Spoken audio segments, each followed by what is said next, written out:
Em nome do Pai, do Filho e do Espírito Santo. Amém. Salve Maria, caríssimos irmãos, caríssimos amigos. Estamos uma vez mais juntos para meditar no Evangelho Dominical. E estamos já no 25º domingo do Tempo Comum. Já o tempo mudou, estamos em meados de setembro. Já vieram as primeiras chuvas, as chuvas temporãs. Estamos a entrar no novo ano pastoral. E temos hoje um Evangelho que é um convite a notarmos melhor, a percebermos melhor da realidade total das coisas.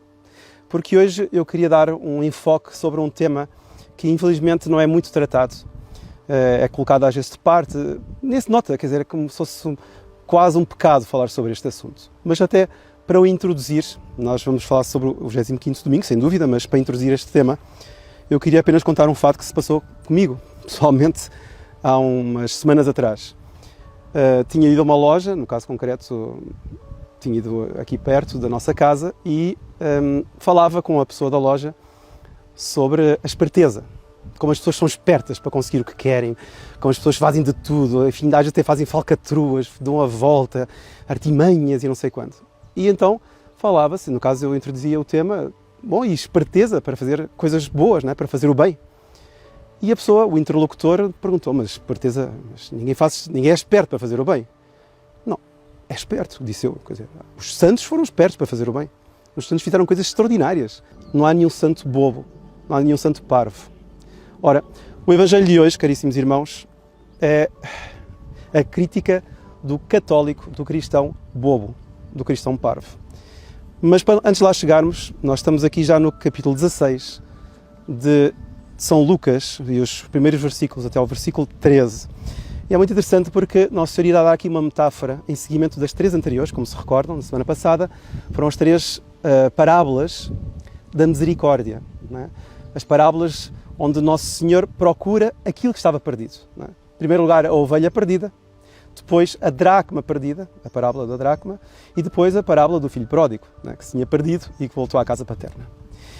Aqui Nosso Senhor dá uma outra parábola que não tem absolutamente nada a ver. E é curioso porque o Evangelho começa assim. Naquele tempo disse Jesus aos seus discípulos. Aqui disse Jesus aos seus discípulos não é a tradução mais correta, falta aqui uma palavra. Disse Jesus também aos seus discípulos. Porque nas parábolas da misericórdia, Nosso Senhor dirigia-se aos fariseus. Às pessoas que estavam ali, que não eram os discípulos, não é? E que, como disse, ver-se-á depois no final deste Evangelho, zombavam de Nosso Senhor. Não é? Então Nosso Senhor diz esta parábola concreta da esperteza também aos discípulos. Mas infelizmente há muitos discípulos de Cristo que não ouvem ou que não se dão conta desta mensagem de Cristo. Então qual é esta mensagem para os fariseus, para os doutores da lei e também para os discípulos de Cristo? Naquele tempo disse Jesus aos seus discípulos, um homem rico tinha um administrador que foi denunciado por andar a desperdiçar os seus bens. Este administrador, eu não vou ler toda a parábola, desperdiçou os bens, o patrão manda chamar e diz, olha, eu ouvi dizer tal coisa de si. Infelizmente não vai mais poder trabalhar aqui. De maneira que está despedido, fazemos aqui as contas. E o que é que ele fez? O administrador, esperto, não é? Espírito do mundo, quer dizer, e não é só espírito do mundo, é espírito de quer preservar a minha vida, não quero morrer de fome, não é? Tenho família. O que é que é de fazer? Agora que o meu senhor vai me tirar o emprego, a administração. Para cavar não tenho força. Ou seja, vê-se que era um homem que já tinha uma certa idade, não tinha força para cavar. De mendigar tenho vergonha. Então tinha tido uma certa reputação, era um homem conhecido ali na aldeia ou na cidade. Quer dizer, não vou agora a pedir esmola, que o meu orgulho nem permite, o meu orgulho não permite uma coisa dessas. Já sei o que é de fazer. E então ele foi ter com os devedores do seu senhor e fez falcatrua de recibos. Ele pôs dados falsos nos recibos. Quanto é que você deve? 100 talhas de azeite? Meta aí, 50 talhas. Claro, o homem ficou super contente, o devedor ficou sempre super contente. Depois foi ter com o outro e disse, quanto é que você deve? 100 medidas de trigo. Escreve 80. E depois diz assim, e o senhor, ou seja, o patrão, não é? Ouviu-se depois dizer o que tinha acontecido e elogiou o administrador desonesto por ter procedido com esperteza. Não é que o patrão ficou contente porque estava a perder dinheiro, tal seria, não é isso. Mas o patrão percebeu, puxa, como este indivíduo, afinal, que eu mandei embora, era muito esperto. Claro, ele andava a roubar-me o dinheiro, mas de qualquer forma era um indivíduo muito esperto. Não é? E elogiou a esperteza. elogiou a esperteza. E então Nosso Senhor tira daqui uma conclusão. Qual é? De facto, os filhos deste mundo são mais espertos que os filhos da luz, no trato com os seus semelhantes. Então aqui, caríssimos irmãos, é o ponto, digamos, onde queria chegar. Evidentemente, Nosso Senhor vai dar depois uma série de princípios, não é? Que também iremos tratar, e depois irá concluir com a famosa frase: não podeis servir a Deus e ao dinheiro. Porque aqui realmente são duas antinomias. Não é? Deus ou dinheiro. Não é? E a pessoa por dinheiro é espertíssima. A pessoa por conseguir ganhar um pouco mais faz a falca ao truque, ninguém vai ficar a saber. No caso, este patrão soube, mas enfim. Mas a pessoa faz de tudo. Agora, o que é que Nosso Senhor quer dizer com isso? Os filhos deste mundo são mais espertos que os filhos da luz, no trato com os seus semelhantes. É que, de facto, a pessoa para conseguir viver bem, ter prazer, ter amigos, ter uma boa rede social, não é? E agora, hoje em dia, com as máquinas, a pessoa faz de tudo. E para o bem, infelizmente, caríssimos irmãos, não se faz de tudo. Mas isso é um erro muito grande. Porque, como eu dizia no início, com o exemplo de São João Bosco, os santos foram espertíssimos. E na Sagrada Escritura estamos cheios de exemplos disso. Vejam, por exemplo, a história de Jacó e de Esaú. Jacó arrancou de Esaú a primogenitura por um prato de lentilhas. Percebeu o defeito do outro, o outro tinha um apetite voraz, viu um prato de lentilhas que para a época devia ser uma espécie de fatia de pizza. Tá bom, queres este prato de lentilhas? Dás-me o teu direito de primogenitura. Ou seja, aquilo que tu és o primogénito, vais ganhar mais do que eu, vais ficar com os direitos do nosso pai. Não, eu quero ficar com isso, mas dou-te um prato de lentilhas. E aceitou. Jacó foi mais esperto. Tá bom, a gente pode pensar assim, mas isso foi uma coisa muito mal feita, porque afinal de contas... Bom, não vamos entrar por aí. Foi esperto. O que interessa é que foi esperto, e nós quando dizemos a descendência é Abraão, Isaac e Jacó. Não é Isaac e Esaú. Bom, depois nós temos outros casos. Por exemplo, o rei David, em determinada ocasião, é narrado no primeiro livro de Samuel, ele tem de fugir de Saul. Não é? O rei Saul queria matá-lo. Ele vai para um reino de Aquis, uma coisa qualquer assim. Enfim.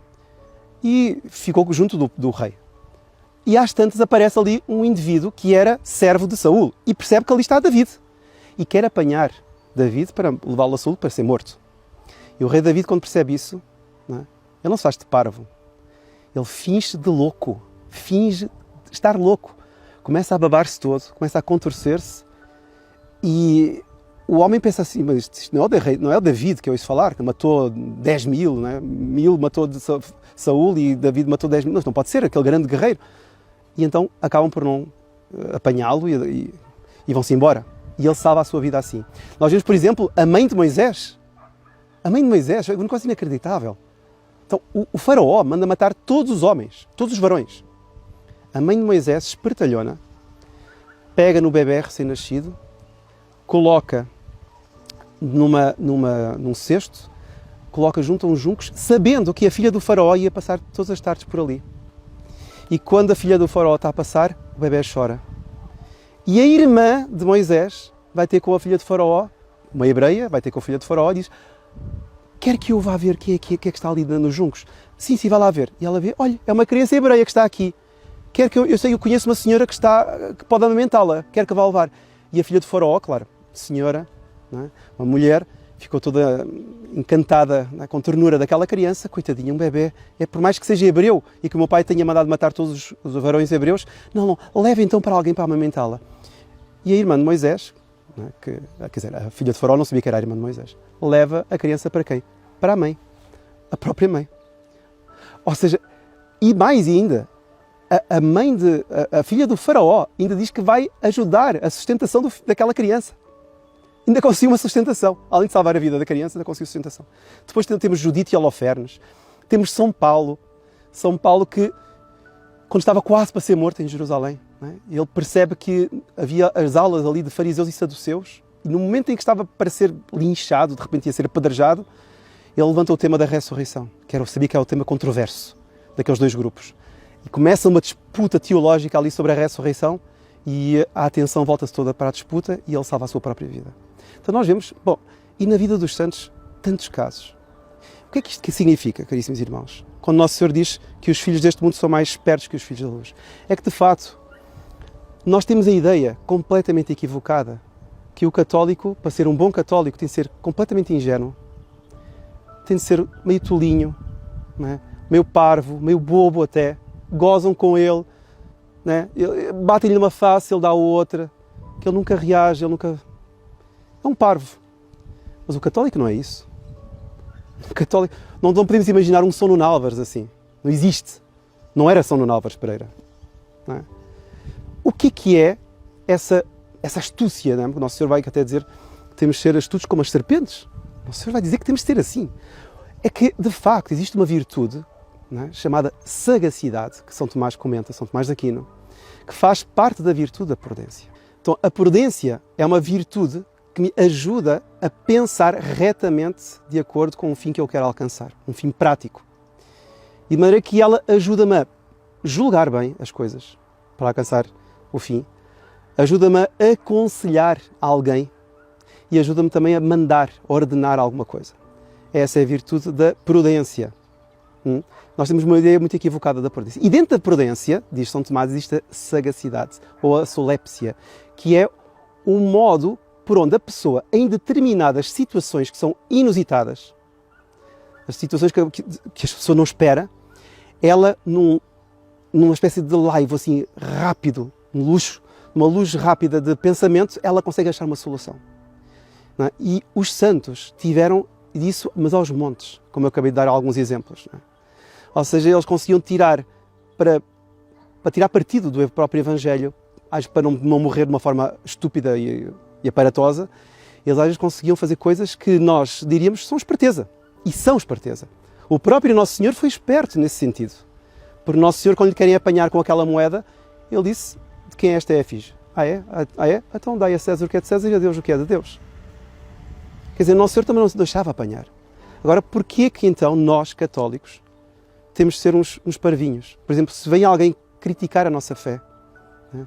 Dizer, olha, vão dizer tal coisa, ou não falar tal outra coisa, os católicos são isto, os católicos são aquilo, e nós pensamos assim, pois, a igreja é mesmo assim. Não pode. A igreja não é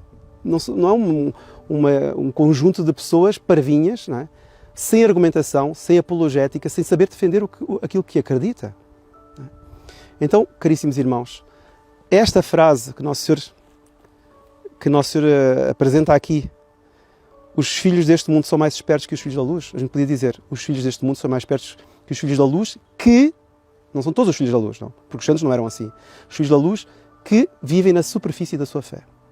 Porque quanto mais uma pessoa aprofundar a sua fé e se der conta até da maldade dos filhos do mundo, ela vai perceber que, de facto, Deus lhe dá luzes para combater os filhos deste mundo. E vejam só, por outro lado, o que é que Nosso Senhor vai dizer aqui. Arranjai amigos com o vil dinheiro.